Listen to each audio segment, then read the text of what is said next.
ശ്രമം പാളി അല്ലേ?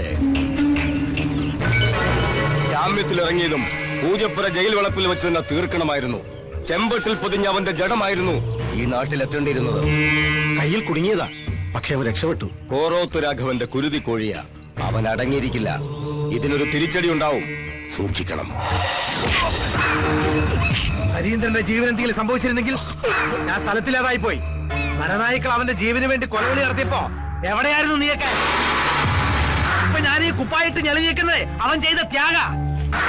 അന്നാ ശശിധരന്റെ കൊലക്കുറ്റം അവൻ ഏറ്റെടുത്തിട്ടില്ലായിരുന്നെങ്കിൽ ഇന്ന് കോറോത്ത് തറവാട്ടിലിരിക്കുന്ന ഒരു എംഎൽഎ ഉണ്ടാവില്ലായിരുന്നു. ഏതവനായാലും നേരിട്ട് വെട്ടിത്തീർത്താണത്വം കാണിക്കേണ്ടത്, അല്ലാതെ ഇത്തരത്തിൽ ഒളിപ്പോര് നടത്തിയല്ല. ശത്രു വേറെ ആരുമില്ല, അവൻ തന്നെയാ. സ്വന്തം നാട്ടിൽ വെച്ച് ഹരീന്ദ്രന്റെ രോമത്തെ പോലും സ്പർശിക്കാൻ പറ്റില്ലെന്ന് ഭരതൻ അറിയാം. അതുകൊണ്ട് ആ തെണ്ടി തട്ടകം മാറ്റി ചവിട്ടിയതാ. എന്തായാലും ചേട്ടന്റെ രക്തസാക്ഷിത്വം ഒന്ന് കഴിഞ്ഞോട്ടെ. ചക്കരക്കല്ല് ഇറങ്ങാനാവുണ്ടോ?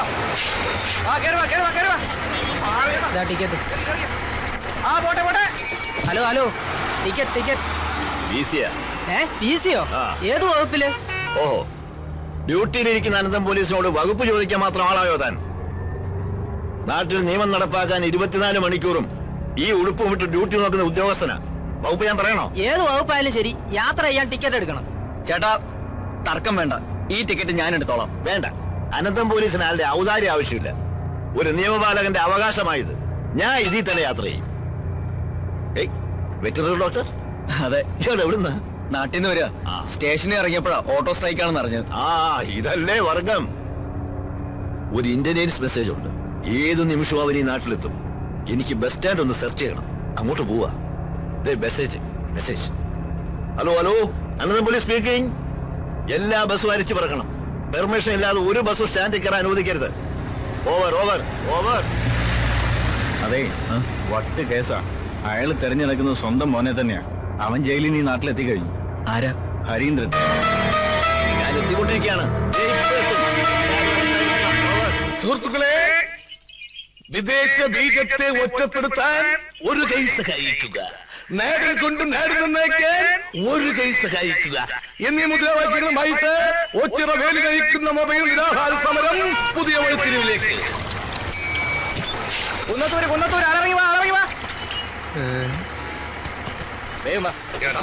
നീ വീണ്ടും വന്നല്ലേ?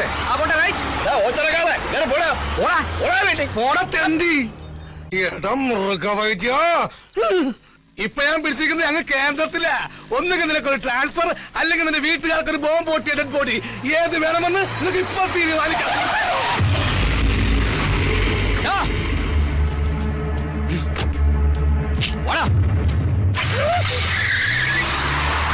ദൈവം തീരുമാനിച്ച് വീട്ടുകാർക്ക് ബോംബ് പൊട്ടിയ ഡെഡ് ബോഡി ബോംബ് പൊട്ടി. ഹരീന്ദ്രന്റെ കൈ കൊണ്ട് അവന്റെ കഥ തീർന്ന്.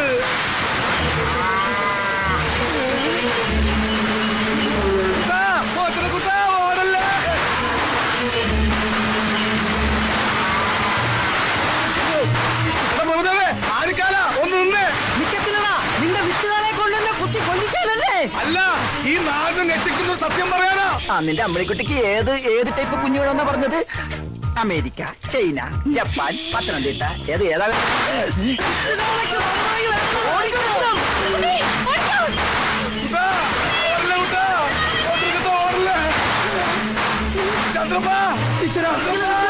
എന്നെ കൂടെ കൊണ്ടുപോ. നീ ഓടി ഒന്ന്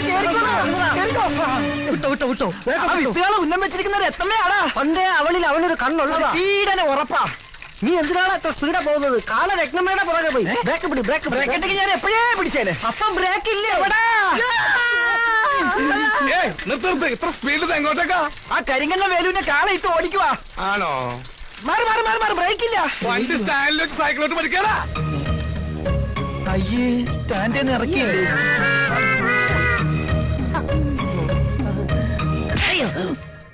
ഇത് നിന്റെ ഡോക്ടർക്ക് കരുതി വെച്ചിരുന്നതാ. അവനത് വാങ്ങാനുള്ള യോഗം ഉണ്ടായിരുന്നില്ല. ആ ഹരീന്ദ്രന്റെ കൈ കൊണ്ടവൻ ചത്ത്. ഇതെന്തിനാ? ഇത് നിനക്കുള്ളതാ. എനിക്കിട്ട് പാര വെച്ചിട്ട് ആ മൃഗവൈദ്യന്റെ കൂടെ ചേർന്നതിന് ഇനി വൈദ്യനില്ലാത്ത ആശുപത്രിയില്ലേ ചവിട്ട് ഡോക്ടർ ഞാൻ. ഓ, ഇവന് കിട്ടിയിട്ടില്ലേ? മതിയാ?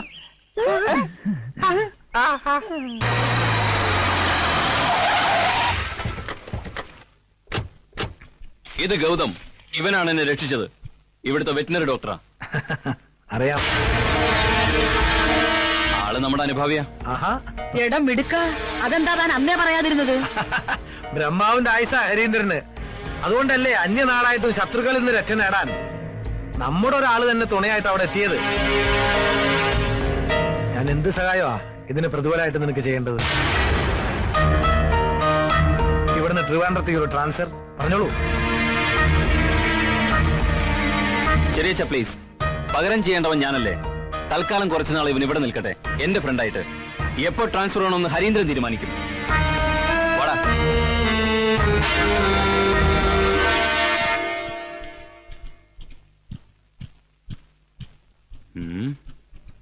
വാടി ഇവിടെ. ലുക്ക്, ഇതെന്റെ ഭൂമിക. ആരോമലാൾ, പ്രേയസി, കാമുകി എന്നൊക്കെ പറയും. പക്ഷേ ഹരീന്ദ്രൻ പറയും എന്റെ മണവാട്ടിയെന്ന്. കം, ഇത് ഡോക്ടർ ഗൗതം, എനിക്ക് റീബർത്ത് തന്നവൻ. ഒരുപക്ഷെ നിന്റെ പ്രാർത്ഥന കൊണ്ടാവാം. ചിലപ്പോ താൻ കരുതും എന്നെപ്പോലൊരു മുരടനെ ഈ സുന്ദരി പെണ്ണ എങ്ങനെ ഇഷ്ടപ്പെട്ടു. അതാണ് ഹരീന്ദ്രൻ, അതാണ് എന്റെ ഭൂമിക. ഞങ്ങളുടെ രണ്ടുപേരുടെയും മനസ്സിന്റെ നിറം ചുവപ്പാണ്, രക്തചുവപ്പ്.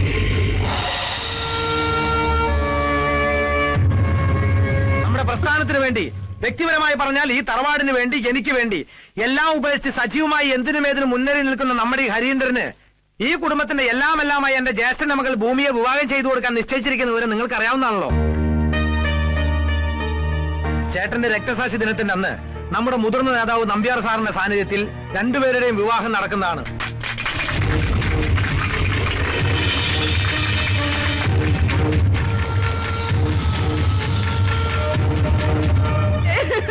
ഇനി ഞാൻ എങ്ങനെ ആൾക്കാരുടെ മുഖത്ത് നോക്കും? എന്താ സംഭവിച്ചത്? ഇനി എന്താ സംഭവിക്കാനുള്ളത്? എന്റെ മാനം കളഞ്ഞില്ലേ നിങ്ങളുടെ കാള? കാളയുടെ ഒരു യോഗ, കാളയോഗം. അവൻ ഉപദ്രവിച്ചു. ഇനി ഞാൻ എന്തിനു ജീവിക്കണം? ഇത്രയും കാലം കാത്തു സൂക്ഷിച്ച മാനം ഒരു നിമിഷം കൊണ്ട് പോയില്ലേ? അത് പിന്നെയും പോയാ? കണ്ടില്ലേ നാശം? ഇപ്പോഴും അവിടെ നിന്ന് ശൃംഖരിക്കുക.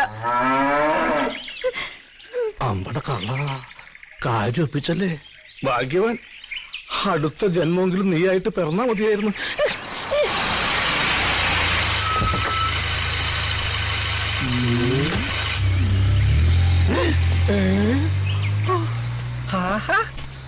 നീ ചത്തില്ല അല്ലേ? സാറ് ചാവാത്ത സ്ഥിതിക്ക് നമ്മൾ അതും കൊണ്ട് നടക്കണോ? കൊടുത്തേക്ക്. എന്താ നേരത്തെ നീ എനിക്ക് തന്നില്ലേ? അതാ എന്താണ് ഇവന് കൊടുത്തതാ. ഇവ പണ്ടേ ഇങ്ങനെ വാങ്ങിച്ചാ തിരിച്ചു കൊടുക്കത്തില്ല. വൃത്തികെട്ടവൻ. എന്താ ഇത്? ഞാനിപ്പൊ തിരിച്ചു കൊടുത്തു തുടങ്ങി. അവൻ ഇത്ര പെട്ടതും നന്നായ. രക്തസാക്ഷി ദിനത്തിന് 2 ആഴ്ച പോലും ബാക്കിയില്ല. കലാകായിക മത്സരങ്ങളിൽ നമ്മുടെ എല്ലാ ക്ലബ്ബുകാരെയും സജീവമായി പങ്കെടുപ്പിച്ചിരിക്കണം. അതിനുള്ള പ്രവർത്തനങ്ങൾ ഞങ്ങൾ ഇപ്പോഴേ തുടങ്ങി കഴിഞ്ഞു. എല്ലാ വർഷത്തെയും പോലെ അല്ല, അറിയാലോ. ഇത്തവണ മോളുടെ കല്യാണം വന്നു തന്നെ. ശരി, അപ്പൊ അങ്ങനെ ശരി. കാലത്തെ മുതൽ ചൊറണാൻ തുടങ്ങിയതാണല്ലോ. എന്ന് പറഞ്ഞ ഇതിപ്പോ ചില്ലറപ്പെട്ട പണിയാണ്. ഹരീന്ദ്രൻ അകത്തുണ്ട്.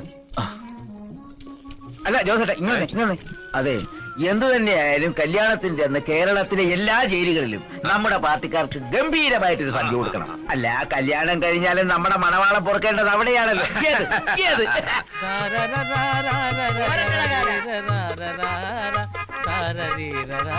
പാട്.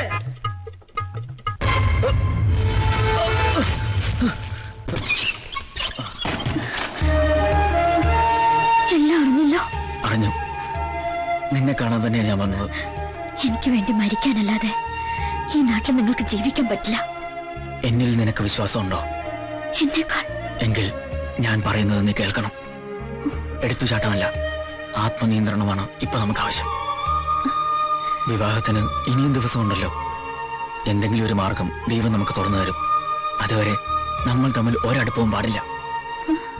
അറിയാലോ, മഷിയിട്ട് നോക്കുന്ന പരിവാരങ്ങളാ ചുറ്റും. വാക്കുകൊണ്ടല്ല, വാളുകൊണ്ടേ അവർക്ക് സംസാരിക്കാൻ അറിയും. അതുകൊണ്ട് ഒരു സംശയത്തിനും നമ്മൾ ഇടവരുത്തരുത്.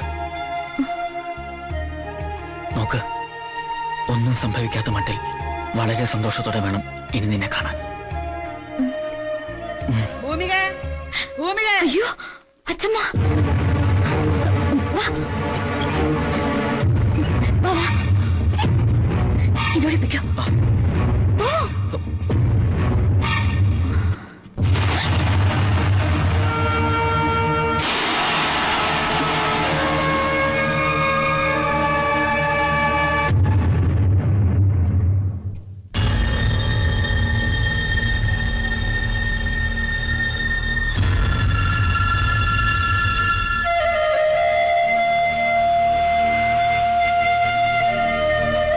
മരണം പോലും ഇവിടെ ഒരു ആഘോഷമാ. ഒരിക്കലും എന്റെ മോൾക്ക് ഈ അമ്മയുടെ ഗതി ഉണ്ടാവരുത്. നീ എടുത്ത തീരുമാനം ശരിയാ. ജീവിതകാലം മുഴുവൻ നെഞ്ചിൽ തെയ്യും പേര് ജീവിക്കുന്നതിലും ഭേദം മനസ്സാൽ ഇഷ്ടപ്പെട്ടവന്റെ കൂടെ പൊറുക്കുന്നതാ.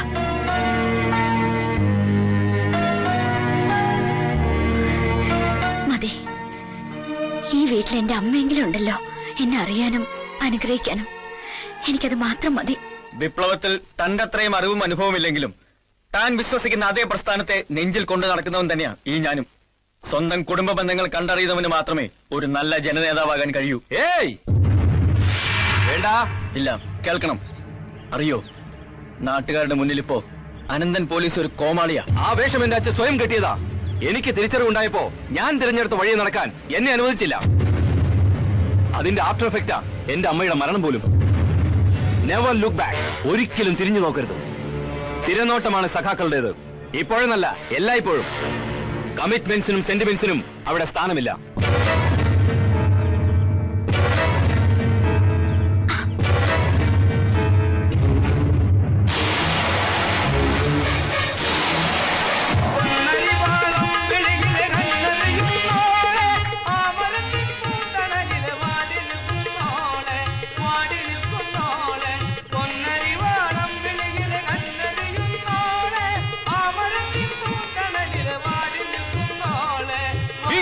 ഈ ക്ലബ് സിന്ദാബാദ്.